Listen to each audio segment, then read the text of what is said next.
Good morning and welcome to StudyIQ. I am Prashant Mavani. I hope you all are doing good, my dear friends. Today is 13th January 2020. Day is Monday, and on our table we have many interesting articles. The first one that we are going to analyze is Man-Made Disaster. It's an editorial. But before we go through this one, I would like to introduce all of you to our pen drive and tablet courses, which are available for various different exams, as you can see on your screen. They are designed by best faculties of our nation. They are our paid premium courses. To find out more about it, do check out studyiq.com. If you have any question, queries, doubts regarding it, you can feel free and give us a call on the numbers that you can see on your screen. The lecture PDF of this video is already available on my FB page as well as Telegram channel. A small request, dear friends, please make sure that you share this lecture with other students and hit the like button if you have learned something from today's discussion. And don't forget to hit the subscribe and notification bell icon. So let's talk about Man-Made Disaster. This editorial is about USA and Iran tensions. Now, we know in recent past, we know that USA has assassinated Soleimani. And after that, Iran as well retaliated with its missiles. It basically launched missiles on two US army bases in Iraq. And as per Iran has said that we have hunted or assassinated more than 80 US soldiers. USA has rejected this claim. And finally, at present, what we can see is that peak of escalation, it has diffused, and which is good news for the world. But the biggest loss or the most tragic outcome of this US-Iran tensions is the death of 176 people that were on board on this Ukrainian international airline. Now, as you can see on your screen, you have one infographic. This is a runway. The plane was flying and suddenly it was attacked by a missile and it was down. Initially, many countries like Canada, USA and other countries, they blamed Iran for this attack. At that point of time, Iran was rejecting this claim. Iran was saying that we have not shot this plane down. And Ukraine International Airline has said that airline took off only after getting proper clearance from the airport. Tehran said that this plane was not on its route, and finally, at present, Tehran has accepted that one of his soldier fired the missile, mistaking the jet for an enemy aircraft. And this sort of situation is quite common. You know, people are trained for this thing. Back in 1988 as well, USA Navy warship shot down an Iran air flight over the Gulf, killing all 290 passengers. Iran is apologetic. Iran is sad about this thing. And one of the soldiers said that I wish I would have passed away, or I wish I would be dead before hearing about this sort of incident. So naturally, right, Iran is not happy, but this sort of things are not acceptable at all. And both these nations, they have to understand this thing, that because of their egos, because of their clash, right, 176 people who were innocent, who have nothing to do with your conflict, are not anymore. And with this, there are so many people out there, their loved ones, their family members, their friends. You can imagine the situation of those people. So this sort of conflicts, they have this collateral, you can say, damage, and Iran should carry out, along with other international investigators, a thorough probe, a thorough investigation should be executed, I would say. And we should do everything that is possible to make sure that this sort of things do not take place in future. Human error has no, you can say, you cannot accept this apology. Human error is unacceptable in this sort of situation, and there are SOPs, like standard operating procedures. People are trained for it, and they should follow this sort of protocols. And when it comes to this sort of situation, we have to make sure that the people who are in charge of launching missiles and this sort of weapons. They should be properly trained, and all possible technological helps, radars and other things should be given to them, so that innocent people, right, they don't lose their life. Both Iran and USA should also ask themselves whether this sort of path, or this confrontational path on which they are running and heading towards each other, this is not going to help. And eventually what we want is peace in this world. Peace is the only thing that will help us as a human beings to progress and prosper, I would say. And the whole world as a stakeholder should take a stand and make sure that both these nations, right, they get along well with each other. I don't expect these two countries to become best friends, but at least they can get rid of this state of animosity that they are having, or this bitterness that they have for each other. Moving on to next item. This one is again a very interesting item. It's about Iran and America again, but we are not here going to talk about just Iran and America and what's going on, because I know that from last 1 week we have talked about this thing, I think twice or 3 times so far. So you know what's going on in this part of the world. But here this article is important, and this one is basically talking about the politics and the faith of Iran, and why Iran is what it is, and how things are going on, and what USA did is something, what we can say, scoring on goal.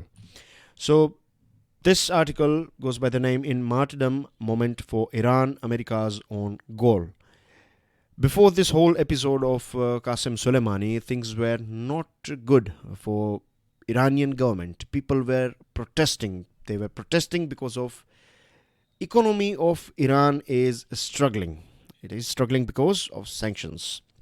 A big customer like India is not purchasing any oil, and the main reason is USA has applied severe sanctions on Iran, and USA has also consulted, and you can say that they will be upset. USA will be very upset with India if India purchases oil from Iran, because for USA, Iran is a terrorist state, and if you buy things from them, then you are directly, indirectly supporting a regime that is promoting terrorism. So that's what USA says. So basically, things are not healthy as far as the economy is concerned, and people are facing poverty, they are facing inflation, and they are not happy with, or they were not happy with government because of economical reasons. But now things have changed. Soleimani was assassinated by USA, and martyrdom is something that has a very high seat in Iranian culture. And why it is as it is, or why martyrdom is very important in Iran, the two reasons or two pillars are: one is faith and the other one is nation's history. Now, this unprecedented emotional display, people are out there on street, and those people who were opposing the government, now the same people are supporting the government. They are with the government, and they want their government to take a proper revenge on USA. There should be a proper revenge, and they are cheering their hero, Qasem Soleimani. One thing that we need to understand is that Iran is not just a nation state. Iran is also a civilization state. Earlier on, it was known as Persia, and famously it is known as Persian civilization. On your screen, you have Qasem Soleimani, Major General Qasem Soleimani, and you can see people are carrying his photos on the street. People are asking for revenge. People are standing with the government, and they are against the USA and all these things. So basically, a strategy that USA is following, what USA wants, and you have to understand this thing. It is very important that USA is trying to change a regime in Iran. How you can do it? You can apply. There are many ways, but the path that USA has adopted is by applying sanctions, by creating economical pressure on Iran in such a way that people will come out on street, people will start opposing the government, and then they will call for, there will be a revolution, then people will call for, or you can find a sort of election taking place, and finally there will be a regime change. So it's about changing the mindset of people, changing what people need or what they want.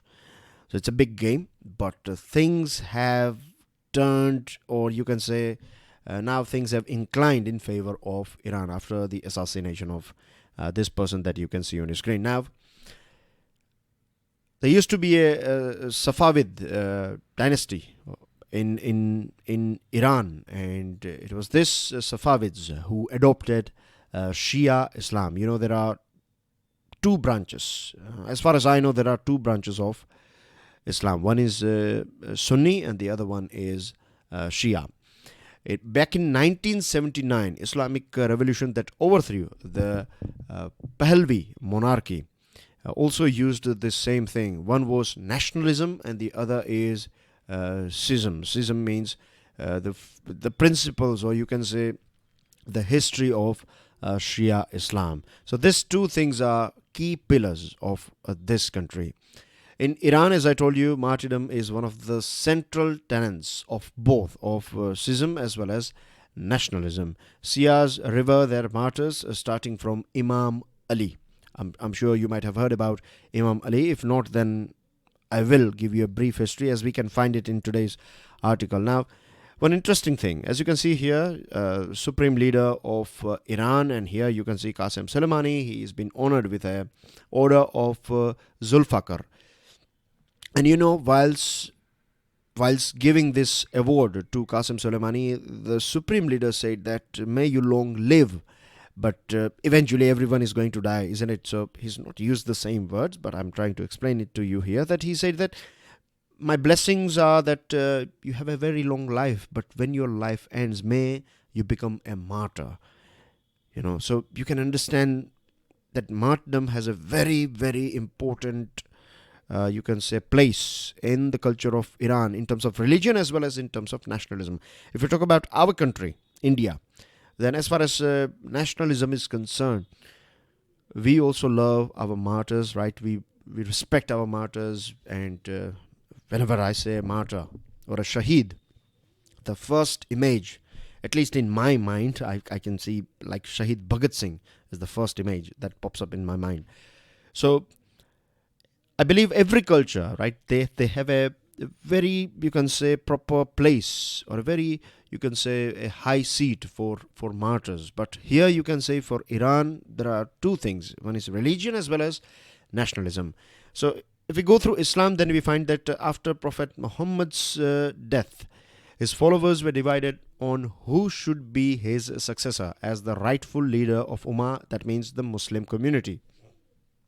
Now some people, right, they supported Ali, the Prophet's cousin and son-in-law, and some supported Abu Bakr, a companion of Prophet Muhammad. Now Abu Bakr became the first Caliph or the Khalifa, and Ali eventually became the fourth Caliph. Now the supporters of Ali became Shias, and the followers of Rashidun Caliphs, that means Abu Bakr, after that you have second Umar, then third one is Uthman, and the fourth one is Ali. They became Sunnis. So this is how two branches were created. Now Ali's was killed amid the Sunni-Shia power struggle, becoming the first martyr of Shia Islam. You might have heard about Muharram, and you'd be aware about this Tajiyas as well, that we find in our country as well. We find this Tajiyas, isn't it, every year. So it's about remembering the sacrifice of Ali, of Hussein, and back in 680 AD, so we are talking about what, 1300, roughly speaking 1300 years ago, Hussein and 72 of his followers were killed in Karbala, the Battle of Karbala. It's quite famous, so it's very important. This Battle of Karbala is very important for Shia, and Hussein, who is the third Shia Imam, was beheaded in Damascus, that you find in Syria. And there was this Caliph called Yazid. So Yazid is considered as a person who has killed Hussein, and of course he is hated or not appreciated by Shias. So this is the history, and now you can comprehend or relate this thing, like if you are a martyr in the society of Iran, then in terms of from political point of view as well, and from religious point of view as well, you are a very important hero. And for the Shia believers, the Imam who refused to compromise on his beliefs even at the expense of his life was the epitome of sacrifice. And at present, what USA has done, USA has assassinated or killed Qasem Soleimani, and Qasem Soleimani his death has basically united different political parties in Iran, and now they are all one against one common enemy, and that is USA. So a regime that USA was trying to weaken has in fact become a bit more stronger with the help of the support of people. And back in 1970s as well, Ayatollah Khomeini had invoked both sacrifice and courage to mobilize the public against the rule of a Shah, or the king at that point of time, Reza Pahlavi. Reza Pahlavi. You can see Reza, or the names, and Shah is something that we use in our country. Reza resembling with Raja. So anyway, within a year of the revolution, then Iraqi President Saddam Hussein launched an invasion, and at that point of time, this Ayatollah Khomeini made Saddam was also considered as a new Yazid, or he was the new enemy. And people were, again, at that point of time as well, people were supporting the government, and they were against this Saddam regime and things. So Mr. Trump may not have realized that he has just scored an own goal. He tried to, destroy the regime, but in fact, the regime has become a bit more stronger. So I hope these two things are clear to you. Now let's move on to the third one. Matter of interpretation. National Crime Records Bureau. We have one office or one agency that collects all the data associated with crime, and this agency basically analyzes the data as well. 2017's report was launched a few months ago, and after like nearly 3-4 months, we find 2018 report as well. Now, crime records and statistics are only as good as their reporting, and we know this thing as well, right? It's not a rocket science. We know it very well that in our society, and I believe in many other societies as well, there are a few social things because of which people do not report some sort of crimes, like when you have a fight with someone. So it like becomes a manly ego. Like if you should not report to police, it's better to take a revenge with the help of your friends and your group. You take revenge. So this is one thing. Second example is crime against women and girls, that we find that many times they are not reporting. If someone is teasing them or harassing them, then they don't repeat it, because the society will eventually blame those girls. There are so many girls out there, their studies get affected if they complain about those boys who are harassing them or her at university or colleges or school. So parents many times they think like it's better not to send girls to colleges if they face this sort of thing. So because of this sort of things, we find that there are so many cases or so many crimes, right? They never get reported. There are other things as well, like inefficient system, and I'm not blaming just police personnel here, right? Police can take your FIR, but what will happen if your case will take ages? So the whole criminal justice system, as well as support from the government, not everyone can afford an expensive lawyer. So do we get any help from government? Yes, we do, but public prosecutors, they have lots and lots of cases, and some of the important cases get more weightage, and so there are so many issues out there, right? Now Kerala and Delhi, they have the highest crime rates in the country, but the reality is that they have a very good reporting system. So if you are reporting each and every crime, and then you have a place where crimes are taking place, but not all crimes are reported, so naturally the place that is reporting crime is going to, on paper, it is going to look very bad, but reality is something different. As far as Jharkhand is concerned, then as murders are concerned, then Jharkhand is not that good place. 4.6 murders per 1 lakh population, which is highest in the country, and Haryana is followed by 3.9. So these are the things that we find here. A good thing is caste, communal, religious riots, political violence, and agrarian conflicts have dipped, or you can say there is a drop in this sort of cases. But industrial rioting and other personal disputes are on rise. Moving on to next item, it's about lessons from Maradu. Maradu is a place in Kochi, that is Kerala, and it's about these buildings that you can see on your screen. So Supreme Court has finally, what's it all about? Supreme Court has finally ordered that these buildings should be demolished, and they are no more. On yesterday and day before yesterday, these two buildings were demolished. So 4 high-rise luxury apartment complexes in Marudu municipality in Kochi were demolished as they violated coastal regulation zones. Now the question is why these buildings were allowed to get construction permit, or why they were constructed. Because we find that weak environmental laws enforcement, then you always have this common thing, or you can say a glue that will connect everyone. Builders, your local politicians, your local officers, people around, right? So you have corruption and undue political influence. So because of this sort of things, we find not in just Kerala, but in different parts of our country, a violation of important environmental as well as other laws.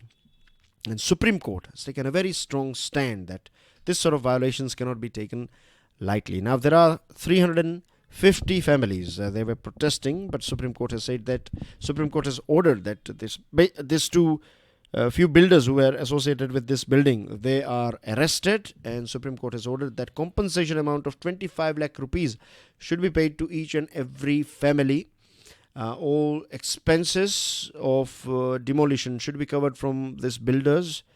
And nowadays we find there is rising demand of this waterfront apartments in Kerala. Then in different parts you have different demands, and people demand in supply, business, commerce, they ignore this environmental damages or rules and regulations, which is not acceptable. Commerce is necessary, development is necessary, but at the same time it should be sustainable. We are not that far from that tipping point, and we have to understand, and people as well, they have to understand that if they are demanding for a particular product, they have to think that what they are seeking for, or what they are trying to achieve, or what they are buying, or this thing is not environmental friendly. And that is something that should be part of our morality. And this ethics or morality is something that is required in our society, I would say.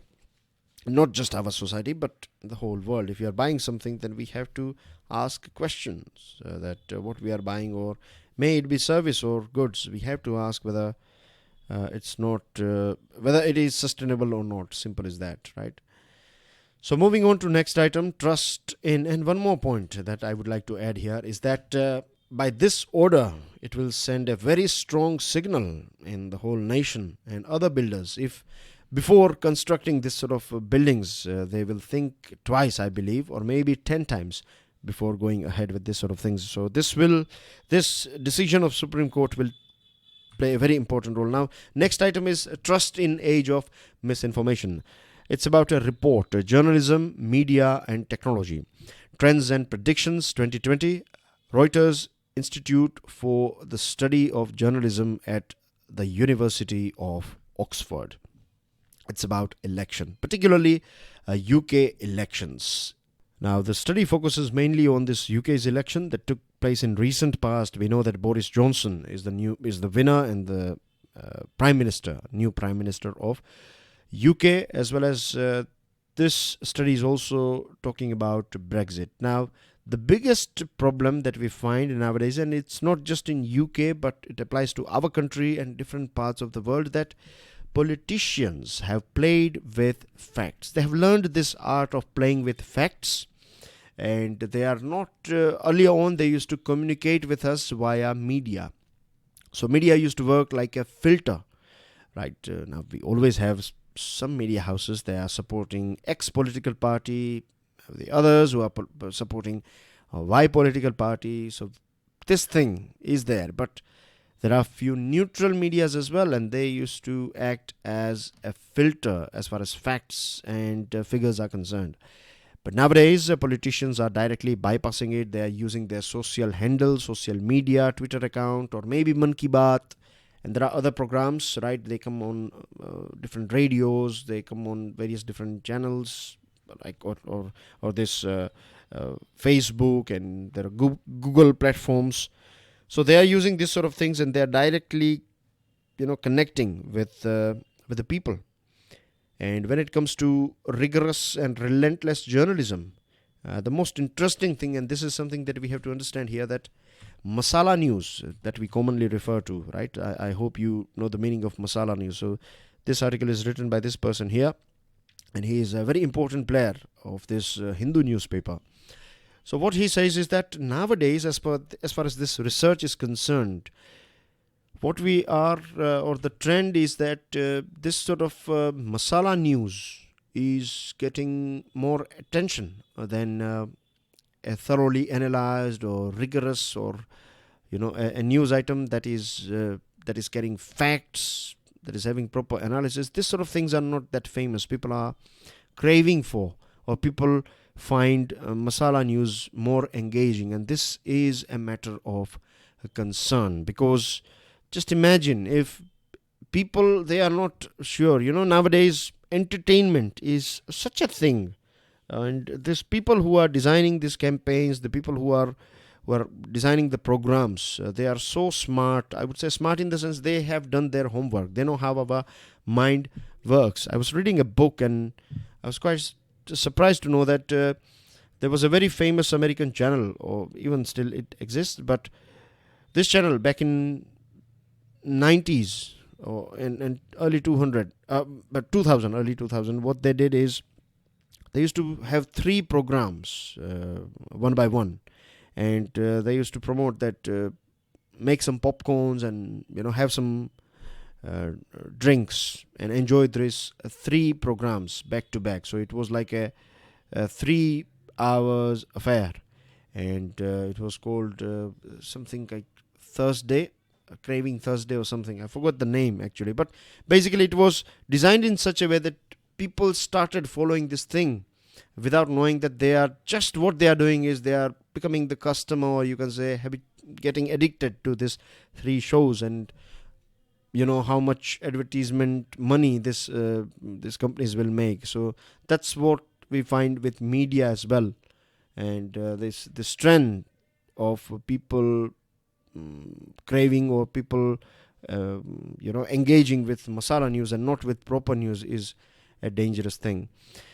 Then we have favoring public order over justice. This one is about Jammu and Kashmir. We have talked about this particular topic earlier on as well, so I'm not going into the details. It's basically about internet ban. Now we know that from last nearly 5 months, from August till now, things are, as far as internet is concerned, it is blocked in Jammu and Kashmir, and this blockage of internet in different parts of our country in recent past. So Gautam Bhatia has termed this things as sealed cover jurisprudence.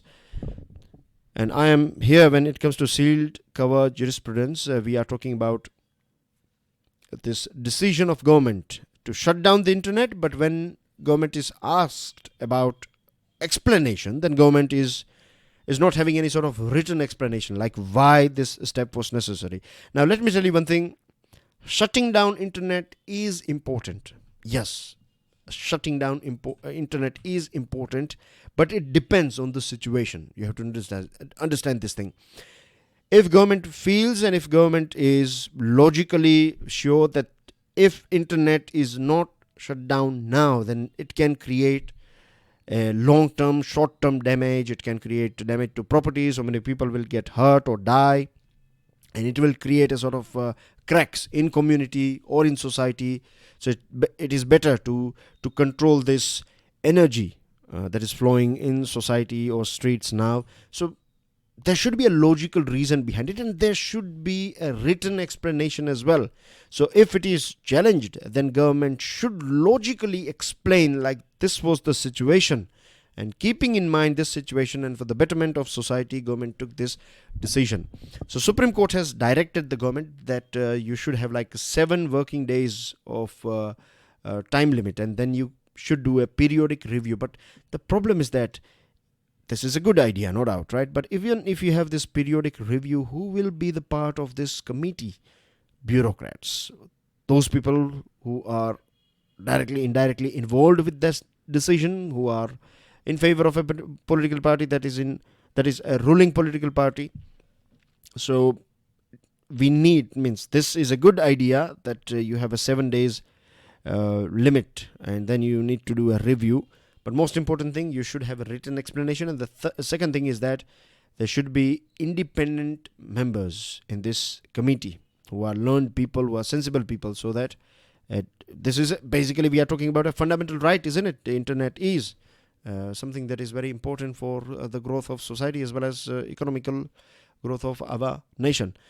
Then we have last item of the day. It's about warp and weft of religious liberty. On your screen, you can see that people are basically rolling over a food plate. And what this is a 500-year-old ritual performed at the Kuki Subramanya temple in Karnataka. Now, they believe that this food that has been eaten by Brahmins, right, is a pure dish. And if those people who are coming from the lower strata or SCSTs, if they roll over from this food, they will become pure. So here you have individual dignity in question, and the other side you have rituals and traditions of various different sects or communities or religion. Now we have a 9 judges Supreme Court constitutional bench that is going to go through this Sabrimala case, and the relationship between the right to freedom of religion and rights of individuals to dignity and equality is going to be a very tricky thing for this 9-judge bench. The court will be faced with a difficult question of balance between Article 25 and 26. Let me briefly explain you guys what it is all about. Article 25 recognizes both the freedom of religion as an individual right. So it's about freedom of religion, but here we are talking about individual rights. So I can follow Islam, I can follow Hinduism, I can follow Christianity, or I can not follow anything. So this is my right under Article 25. And Article 26, right, it gives this you can say religious organization or religious denominations to manage their own affairs in matters of religion. So this practice is not illegal, right? It is covered under Article 26. But there are so many things out there. Like, if you ask me, then this one. Then you have this. If we talk about Parsi women, then they are not allowed to enter the temple. The case was with Haji Ali as well, Haji Ali Dargah in Mumbai. Like, ladies' lot were not allowed inside. So this sort of question, Sabrimala as well, is a question like religious freedom, or you can say individuals' right, and this right of religious institutions or denominations to manage their own affairs. So it's going to be very tricky. Now let's wait and watch the stand or what arguments we can hear from both sides. There are people who are promoting, or they're asking for religious or individual rights and freedom, and there are people who are saying that this religious denominations should be left alone and state should not interfere. So let's see, let's wait and watch.